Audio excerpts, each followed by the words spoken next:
Hey guys, you're probably watching this video because you're having a tough time leveling, you keep dying, you're out of money, or you're just looking for a tutorial. I made this video because I had all of these problems myself when I first started playing Tarkov. So let's take a look at the video layout. First, I'm going to talk about the menu, just really quickly, then scavs, then PMCs. So you can play as a scav or a PMC, where I'm going to talk about that later. Usually I play factory and customs. So customs for my PMC, factory for my scav. I always buy insurance. My gear is so bad that people don't really take it. And then when your insurance comes in, click on messenger over here, and somewhere in there you can retrieve your insured items. This is your character screen.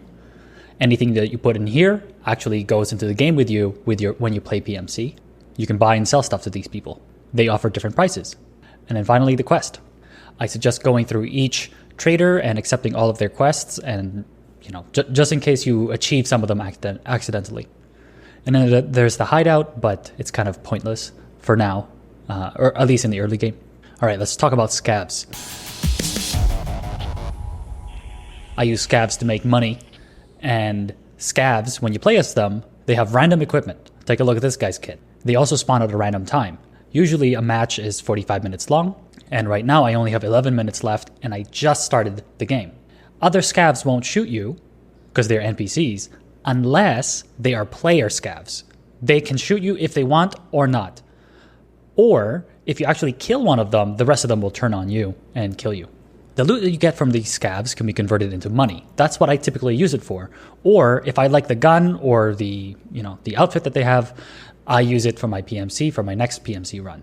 Your goal as a scav is to extract. Typically there's two extracts. One is gate 3. The other one is either camera bunker door or office window.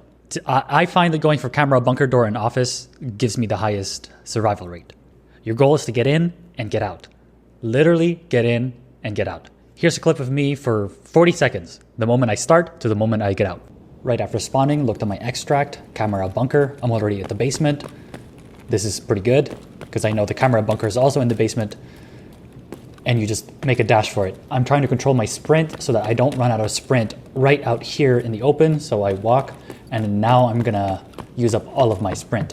Now, since you're a scav, you're actually able to exit in the camera bunker or the office or gate number 3. Now, other PMCs can exit through gate number 3, so you'll see a lot of campers over there. And this is literally how long it took for me to exit with gear that I can sell. So that's scavs. Let's talk about PMCs. You gain XP by playing as a PMC. You also gain money, I guess, or you can lose a lot of money from PMCs. You gain money if you manage to kill some nice juicy players and grab their loot. You can also go through your quests as a PMC, and all the gear that you collect, you put it on your PMC. It's important to stress the type of mind frame that you need in order to not rage quit this game.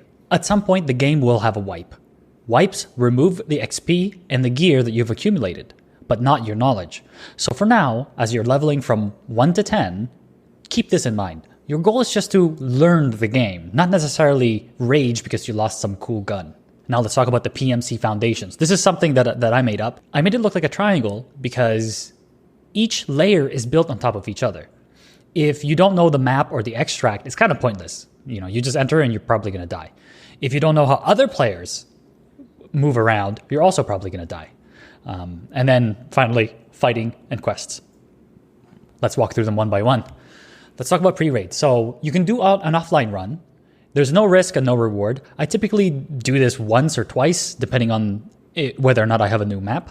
But other than that, leave it. Just go big. Speaking of going big, you can try the hatchet run. It's not really that big. The only thing that you'll be paying for is the medical bills at the end, because you will die. Next level up is a pistol run. It's kind of cheap, and no one's probably going to steal your pistol. I typically do a pistol run just to learn the map and then loot players and loot a bunch of stashes and so on. Actually, going back to the hatchet run, I suggest that the first time you enter as a PMC, just come in with a hatchet and try to die so that you don't see it as a big deal. Because I saw it as a big deal when I first started.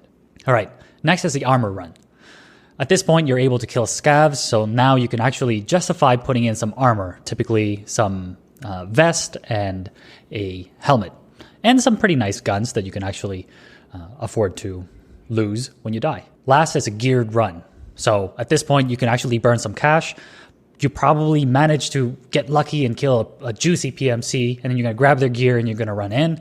Now, unfortunately, you've never practiced with any of their guns. This is another point when I would actually play an offline game just once, shoot a whole bunch of scavs, just understand their gun, and then come in and do a geared run. The next phase of the foundation is learning the map and knowing what to loot. Typically, as a PMC, I just play customs. It takes so long to learn it. And then move on to other maps later. The time that you know when to move is the quest that you take. So I think after customs, you're going to have to take on woods. And after that, I don't know, because I haven't reached that far into the game yet. In this phase, you're just trying to learn the map and where the loot is located, so you should expect to die. Don't be stressed out about it. Ideally, you can fill up your secure container before you die, so at least you have something to show for your effort. I suggest that when you're playing customs, you load up a map on your phone, and all you care about is the extract. And I know when you first start, you have no idea where you are, you can't orient yourself, so go find a wall or a river or train tracks and try to triangulate your spot, and your goal is just to go from where you are to the extract. You're probably going to die, but after a few games, you're going to get the hang of it. Whenever you find a building, actually just enter it and try to loot everything. Your goal here is not to take everything out of the building, but to learn where things are located. Search every corner of the map. And if you die, it's okay. Your goal was to learn the building. Now, it's possible to do this in offline mode, but if you're in offline mode, you don't understand how the other players play. You don't understand timing of when players arrive at certain buildings. But if you're playing like an actual game, you have this extra information as you're learning the map. And I kind of stepped over my point here, which is monitor players. All right, so you managed to actually extract, or you actually filled out your secure container. Congratulations. You can move on to the next step, which is learn about other players. While you're learning about other players, sound is key. I mentioned earlier about listening to different parts of the map.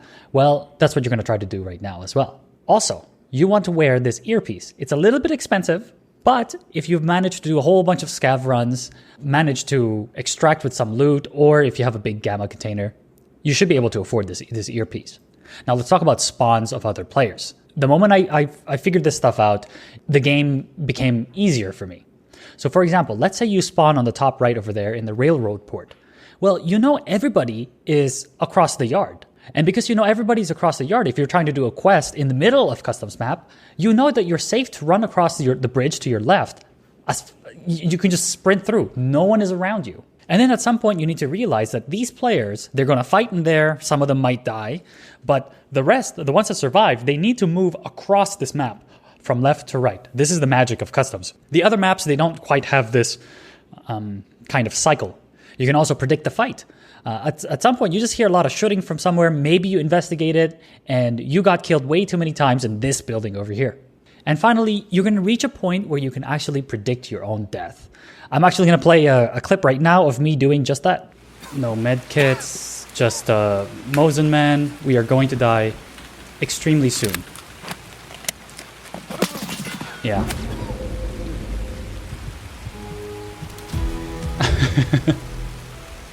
Well, there's one game. Now you finally made it to the actual fight. There's many types of engagements. Maybe you're going against a really juicy character. Maybe you're going against two people. Maybe you're going against a player scav. Maybe you're going against a normal scav. There's a lot of variability out there. But with each variability, what's important with all of them is your gear and your positioning. By gear, I don't mean having the nicest gun and the nicest armor. I mean knowing the limitations of your gear. If you have a pistol, then you have to one-tap them in the face. Don't even bother aiming for the chest. You gotta go for the face. Maybe you can leg meta them, but a pistol might not be fast enough. By positioning, I mean not re-peeking a scav, or whenever you hear gunfire, go for a flank. Here's an example of me going for a wide flank around this bin, and the player thought that I was in the wrong location, and I think that's what led me to actually get this guy.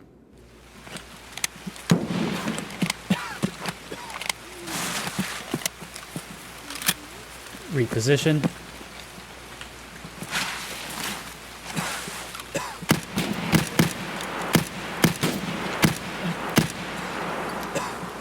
We got lucky there, got him. I hope he has med kits because we are about to die very, very soon. As a final thought for fights, you're probably not going to win your first fights. I still don't win my fights most of the time, but you want to walk away with some experience. You need to know when to engage, when to flank, when to loot, and when to run. And you really only learn this just by going into a lot of fights. Finally, there's the quests and progression.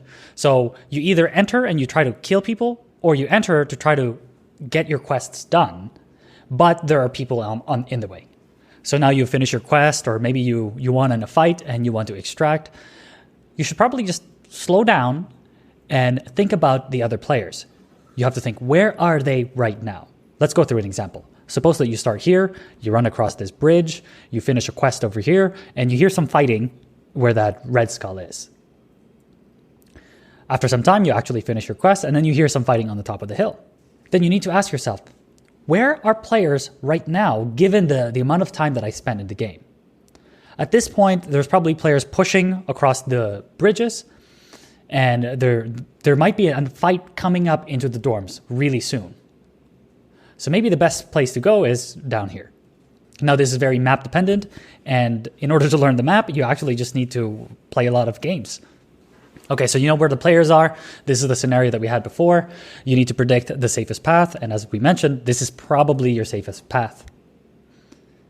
At this point, if you find a dead person in front of you that has a alright gun, instead of holding on to both guns, you can actually just ditch your current gun that is insured and just ditch it in the bushes or something.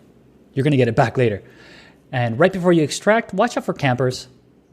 So you've successfully extracted and you can hear that extraction sound. Now, who do you sell all your stuff, all your loot to? Well, I would start with therapist, then mechanic, then ragman. Now, before you sell that gun or the mags, try to remove the bullets and the attachments from it, because at this point, you don't have access to level 2 and level 3 sellers and all the cool stuff that they have. So you could probably repurpose the bullets and the attachments that they have so that you can fit it in your current gun, because you can't buy it yet. And then at this point, you could probably go for another scav run or another PMC run if you died within 20 minutes of doing your previous scav run. So that's it for the foundations. I hope that by understanding this, you're able to play the game so that you're not losing money and that you're actually learning a lot and you're not rage quitting. Now again, it's really important for me to stress the mind frame. Wipes remove XP and gear. Don't get hurt about it. But wipes do not remove the knowledge of the map that you have. So that's it for the video. I've talked about these 3 things. I hope you found it useful. And if you did, please share it to a whole bunch of people, or write a comment down below if you want me to make another video, or if there's any improvements that you can think of in this video. Thanks.